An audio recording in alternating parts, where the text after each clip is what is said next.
My name is Tierney Rosenstock. I'm the organizer for this session, so I just want to thank everybody for being here. I know that it's late in the afternoon on a 2-day conference with a lot of information, and we've had lunch and a plenary session and all of that, so I really appreciate everybody, sticking it out and coming to hear our talks. And for those of you who are presenting, thank you for making this session happen. I'm really excited about that, and we're going to be talking broadly about orchids in a variety of topics. So we have some survey projects that are going on, some conservation projects, some projects on Spiranthes taxonomy. We're going to go down that rabbit hole. And we also have some experiments on canopy thinning on a federally listed orchid. So hopefully we'll give you a nice diversity of information. And with that, I think we'll get the first session going. The first presenter is somebody that I know extremely well.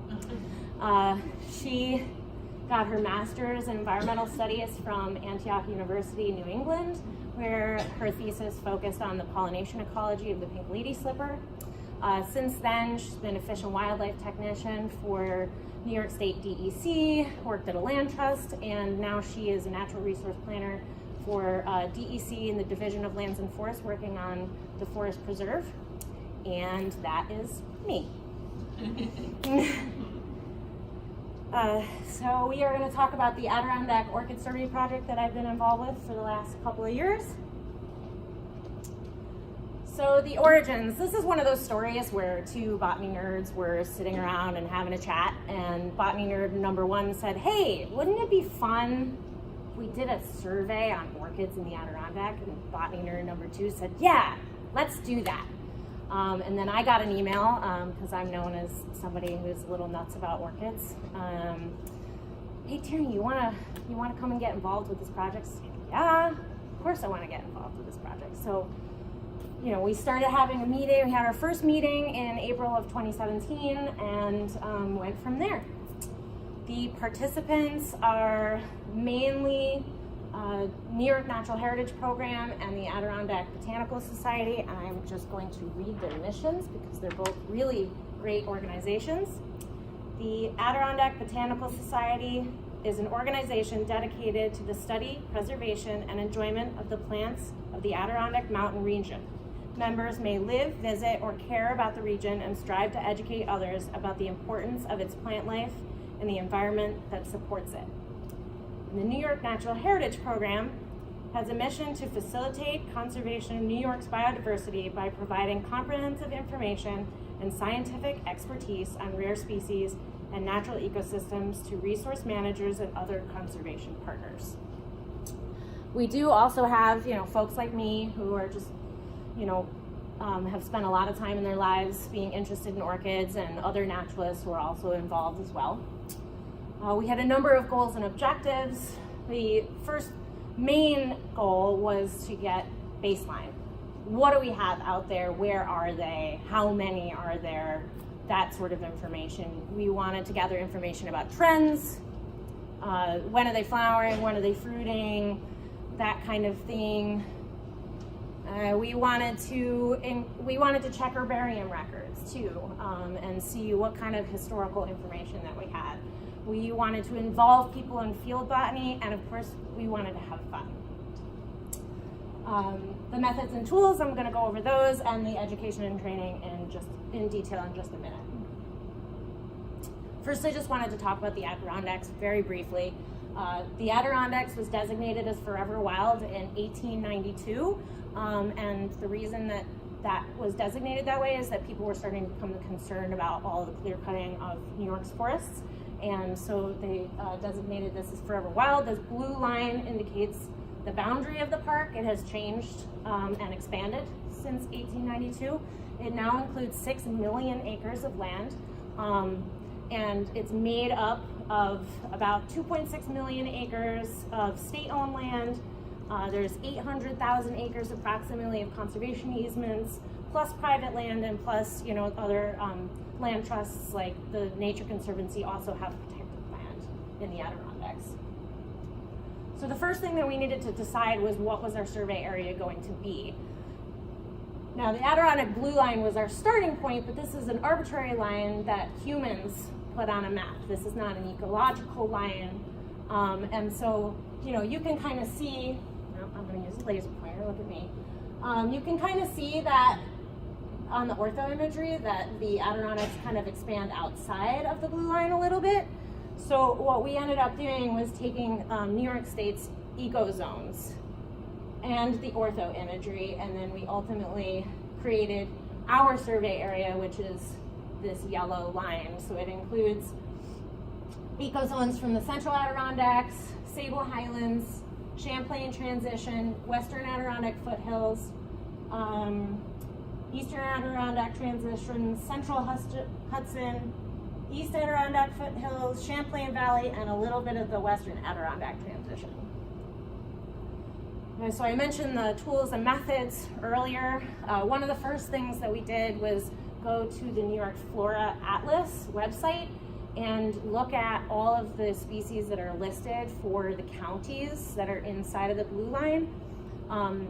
50 species, 50 taxa were listed.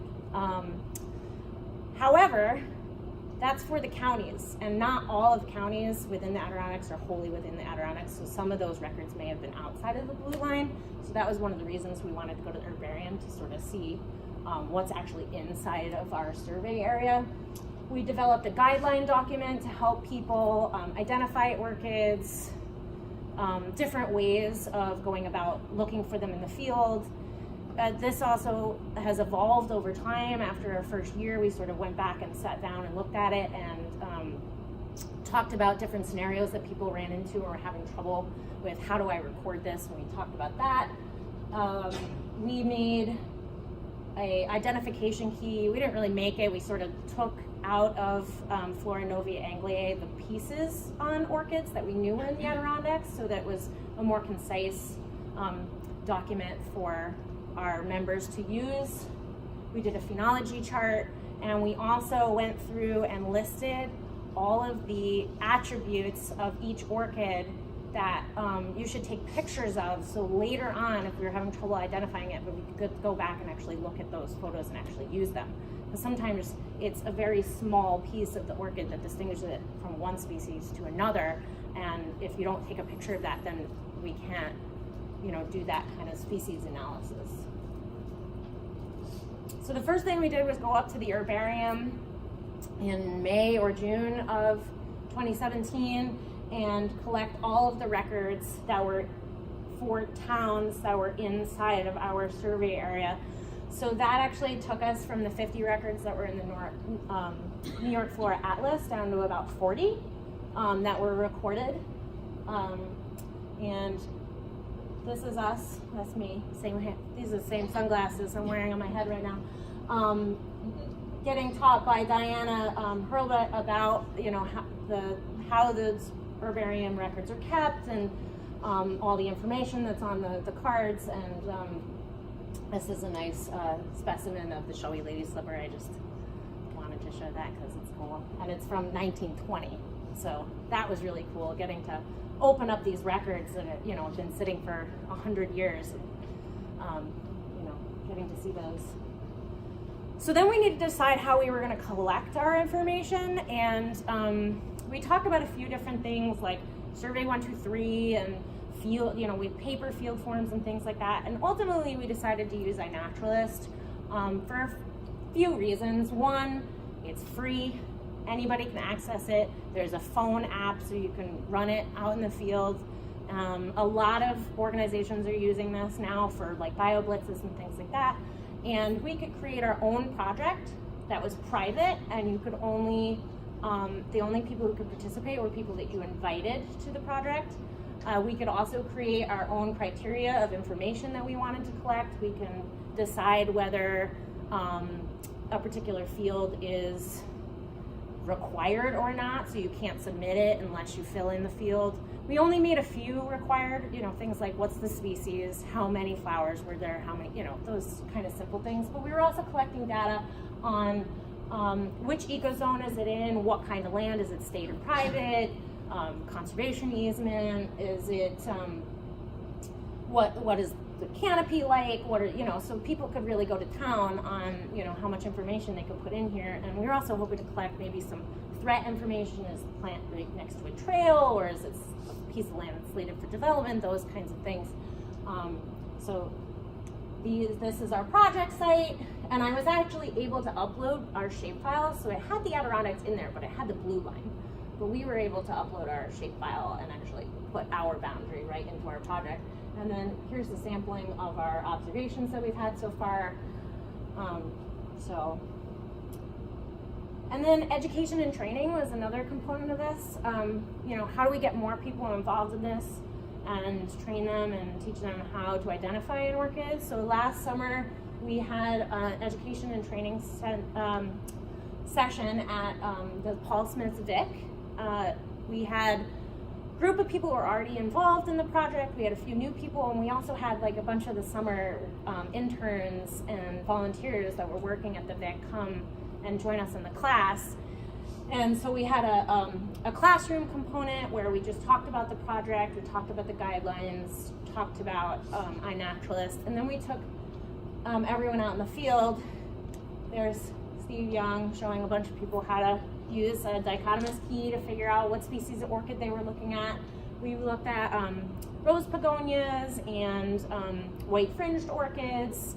We had some rattlesnake plantains, and we also had a Laxus, is it unifolia? I can't remember. There's me, and I'm wearing these sunglasses again. So our herbarium results. There was 460 records for towns within our survey area. There was 43 species. I was really surprised. This little guy right here, that's Cypripedium macaulay. That is the pink lady slipper. That is the most common orchid that there is, and there was one record, one herbarium specimen, I should say, in the Adirondacks. I thought that was very strange. And a little bit of a spoiler alert, these 4 species we have herbarium specimens for, but we did not find in our surveys. And those are, because I can't read it back there, Ceoglossom verdi, Leparis lacellii, Molaxus, Monophyllus var brachypodia, and Nearia orticulata. So those may still be out there somewhere, and we haven't found those guys yet. So here's the results from our iNaturalist project. You'll notice that the date goes all the way back to 1989 up to 2018. We were allowing our members to put in observations that they had records of at home in their notebooks, as long as they had the location information and pictures and that kind of thing that they could incorporate. So we had 176 observations in 2 field seasons plus whatever backlog stuff people put in. 37 out of the 40 species that were at the herbarium, and only 13 people were contributing to this project. I think we have more members, but that's how many people put in actual observations. So that's been really exciting. It's really encouraging to have that much result. So this is just me separating out the 2 years that we've actually been doing the project and observations that are from those 2 years. And you can see that there's some, so blue is from 2017 and the yellowy orange color is from 2018. And you can see that there's certain species that we found in 1 year but not the next, and vice versa. So it's sort of just interesting. And as expected, Cypripedium macaulay is this one, so it's pretty high. Some of the other really common ones are Platanthera clavellata. For whatever reasons, 2017, I was seeing clavellata everywhere when I went to the Adirondacks.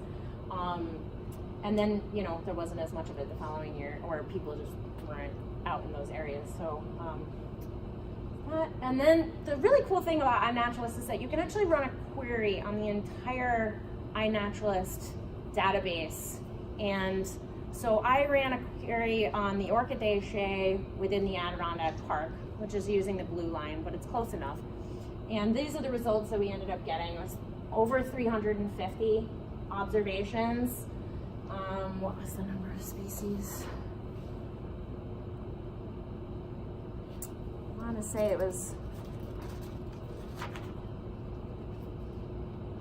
43 total species. So they had a few more than what we ended up finding. So that's a pretty cool feature of iNaturalist. And then these two, this is Corallorhiza odontoriza and variety odontoriza. These are not in the herbarium specimens. So there are records for a new orchid out in the Adirondacks, which is pretty cool. And then I just wanted to show the distribution maps. This is our survey project. And one thing I just wanted to bring up about iNaturalist is that unless a plant or animal or whatever is state or federally listed, you have to manually obscure the location. And you have to do that every time. So you can't like set it as a default setting within iNaturalist that you just want stuff obscured. And so we've sort of been pushing, you know, please obscure, like the project administrator can still see the location, but other people can't. And that's what these different symbols mean. So anything with a teardrop is somebody who didn't obscure a location, and I'll send out an angry gram and be like, could you please go back in there and obscure that. Green is obscured locations, and then the gray dots are just basically there's a bunch of records in that area, but the scale of the map is too far out to give them an individual like green marker. And then this map here is all of the iNaturalist observations, so it just gives you an idea of the distributions. And it's kind of interesting that there's, I don't know what the reason is, but it's interesting that there's sort of a cluster of observations up in this northeastern part on both maps. So what's in store for the future? We would like to run this study for 5 years, as long as people are still having fun and still interested in participating in the project, at least. You know, one of the other goals I forgot to mention was that we were sort of testing this strategy for potentially expanding the survey, maybe to the Catskills or throughout the whole state. And so we're sort of using this as like a pilot to see whether we want to expand it. We've had conversations with the North American Orchid Conservation Center about joining up with them because they are doing projects on DNA, mycorrhizal fungi, and seed banking. And they're asking people to help them collaborate from all over the US and gather that information. You'll hear a little bit more about that later today. And we'd like to have another education and training session. We still haven't scheduled that, but we're planning on holding one of those this summer. And as far as continuing observations, we have we'll just do general observations, but we'd also like to follow up on some rare species like the Hooker's orchid, and then we have a bunch of records for Malaxis unifolia, which could actually be Bayardii, which is a G1, G2 species and hasn't been seen in New York since 1997. And they're very similar, so we're going to go back and maybe check some of those unifolias and see whether they're actually the rare species. And then we'd also like, you know, a lot of the herbarium records are, you know, they just say they're in Newcomb. You know, so we can't go back and check on those. But other ones are much more detailed in terms of their location information, and we'd like to maybe go back and check those historical records and see if those populations are still there. And with that, I would like to thank Steve Young for pulling me into this project and, you know, letting me be a part of this. Thank all of you for being here and for listening to me. And of course the Adirondack Botanical Society for all of their contributions to this project.